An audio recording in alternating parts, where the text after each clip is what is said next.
How would you like to be part of an effort that saves $11 billion a year for the federal government, that could prevent 16 million trees a year from being cut down? What if you worked for an organization that valued outcomes? What if it was important what you did, not where you did it or who was watching you? What if you could maybe reduce or eliminate your commute altogether? How much time could you save? How much gas could you save? How much carbon could you reduce? And how much more energy would you have at the end of the day? What if the projects that you worked on, you felt like you owned a piece of that project and you felt like you were vital to the team? In other words, you were really engaged. Now, what if your agency could save millions of dollars a year on the real estate that they're not using? And here's a really big what if question. What if job announcements did not have locations tied to them? Think about the recruitment pool that you have. Think about the retention possibilities. Well, there's a study out right now that shows that the federal government could save $11 billion a year, could save 16 million trees a year from being cut if we could implement telework efficiently and effectively across the federal government. Did you know that less than 8% of the federal workforce teleworks? That's a lot bigger number than it's been, but it's still a pretty small number. And did you know that Gallup has found that only 30% of the American workforce is engaged? Well, if you think about those questions, and if you think about those facts, and if you think about this recent federal budget crisis that we've had, there might be an opportunity to save some money and to make the workforce a whole lot more engaging all at the same time. And so a team of 15 SES executives from across the federal government, under the auspices of the Leading Edge program, came together to study this opportunity and report our findings. Well, we began by asking a lot of questions. Here's the big one to start with. What is telework? Well, it's real simple. It's just employees dispersed from one another that are working together. It happens in a variety of locations. It can be at the office setting, it can be everything in between, but it can be in some unusual settings. Think about General Tommy Franks running the war in the Middle East from a base in Florida. It can be situational, for a couple hours a day to a couple days a week to full time. So telework takes a lot of different forms. What are some of the drivers for telework? Is it return on investment? Well, in the 90s, when U.S. Patent and Trademark Office started down this road, they had not enough space to work with, and they needed to squeeze more productivity out of their program. And so they undertook telework with the idea of improving their return on investment, and they did. They've measured it, and they've done wonderfully. So that's a key. Is it work-life balance? Well, probably. Is it a better, greener environment? Sure. Is it the fact that we have a more mobile workforce? Well, that's what got GSA started on telework to begin with. But I think the common denominator probably is productivity. How do you get the most productivity out of a workforce, and how do you do that through engagement? So now a question might be why? And there's two categories of answers. The first is it's the law. There's a lot of mandates, the most recent of which, the Telework Enhancement Act of 2010. But there's a whole lot of benefits as well. The spectrum of benefits includes some of those drivers that we talked about, and it also has a lot of others. Let's start with a 2012 report from OPM to Congress. John Berry noted that teleworkers were more efficient, they were more accountable, and they were more resilient in emergency situations. They tended to have a better idea of what was expected about them on their job, and they were better at getting the results. So it's not surprising at all that telework is part of most agencies' COOP plans. Now, what might be surprising is the dramatic increases in the effectiveness of telework in COOP. Go back to 2010, Snowmageddon. It was estimated the federal government lost $100 million a day in productivity, $100 million a day. Some agencies were able to get back up and in the game, but $100 million a day lost. Fast forward 2 years to 2012, Superstorm Sandy. U.S. Patent and Trademark Office was keeping stats on productivity, and they found one of their groups on the second day after the storm, 60% productive, another group up to 80% productive, while most of the country along the eastern seaboard was not at work. A lot of other federal agencies were able to be open for business in a remote way, and take care of their customers.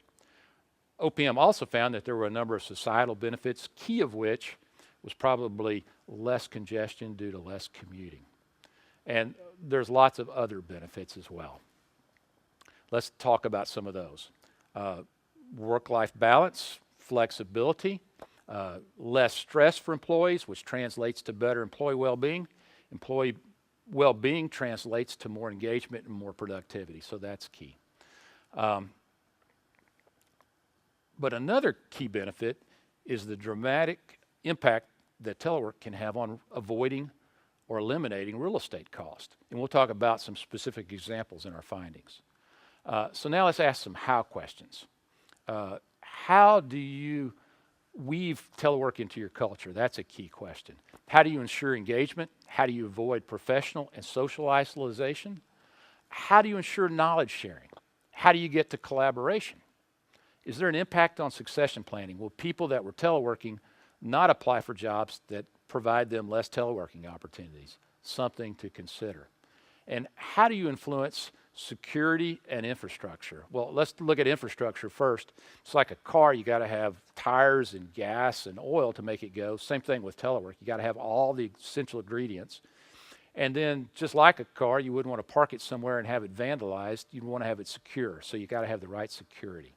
So that's important. And then how do you estimate, how do you manage for the financial resources you need and the human resource needs that you're going to have to make it work? Well, we researched a lot of the questions we've talked about and wrote a paper. It's a 10-page paper, so it doesn't take long to get through. It's called Effective Strategies for Engaging an Increasingly Diverse Workforce. And that paper lays out 5 phases that we recommend that people wanting to get better in telework follow. The first is planning. The second is policy modification. The third is technology enhancements. The fourth is workforce training. And the fifth is continuous evaluation and improvement. Now, the paper also lays out 7 concrete recommendations, but to save time, we're going to direct you to the paper to find out more about that. So what are some of our findings? Well, they're pretty neat.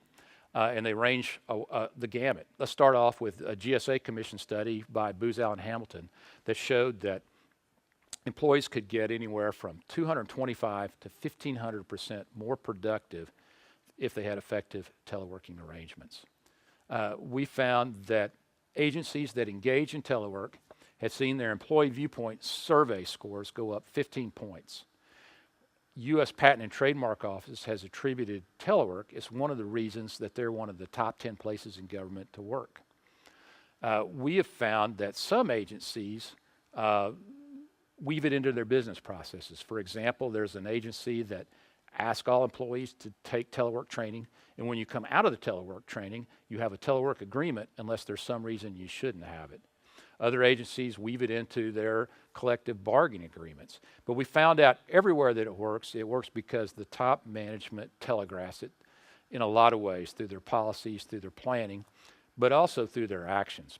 Employees see it, they know it's safe, they know it's a good thing to do, and it's encouraged.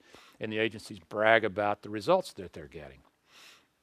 Now, there's also tools to help make this easier. That's one of the things we found. GSA has a program called Total Workplace. And Total Workplace is pretty cool. What it does is it's a service that makes the transition a lot more easier and thoughtful to telework, because you're going to have lots of impacts when you do this. The space that's left behind probably needs to be redesigned, and you probably have a lot of technology requirements, etc. Well, a number of agencies are jumping on the bandwagon with this. There was a recent news article that showed some of the results, and I'll just share a few of it. Health and Human Services, they're going to save $15 million a year on a 10-year lease by lowering their real estate footprint. Fish and Wildlife Service, slashing 72,000 square feet, going to save $3 million a year. And how about GSA? Well, GSA in D.C. is going from 4 buildings to 1 building. They're going to save $24 million a year. What are some other findings? Well, one of the early leaders, U.S. Patent and Trademark Office, mentioned them already. 7,000 employees, 80% use a hoteling situation to telework 4 or 5 days a week. They've saved $24 million in doing that. But even better, employees have saved $5 million a year for themselves in gas. They've also reduced emissions by 29,000 tons a year. And they've got this program called Our Friends.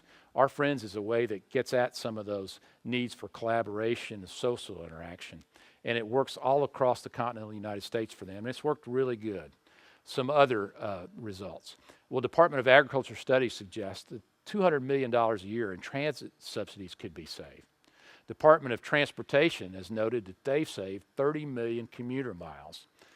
They've also reduced 9 million metric tons of greenhouse gas in 2012. Department of Veterans Administration, they've got 16,000 people teleworking now. They've quadrupled their numbers since 2009, and they've relooked at their location policies. In fact, some of their executives working remote from their team were on our team. So that gives you kind of a whirlwind view. So in conclusion, I hope we've given you a little bit more insight about telework. I hope we've inspired you to think about getting some of these gains for yourself. Remember, there's $11 billion in savings out there.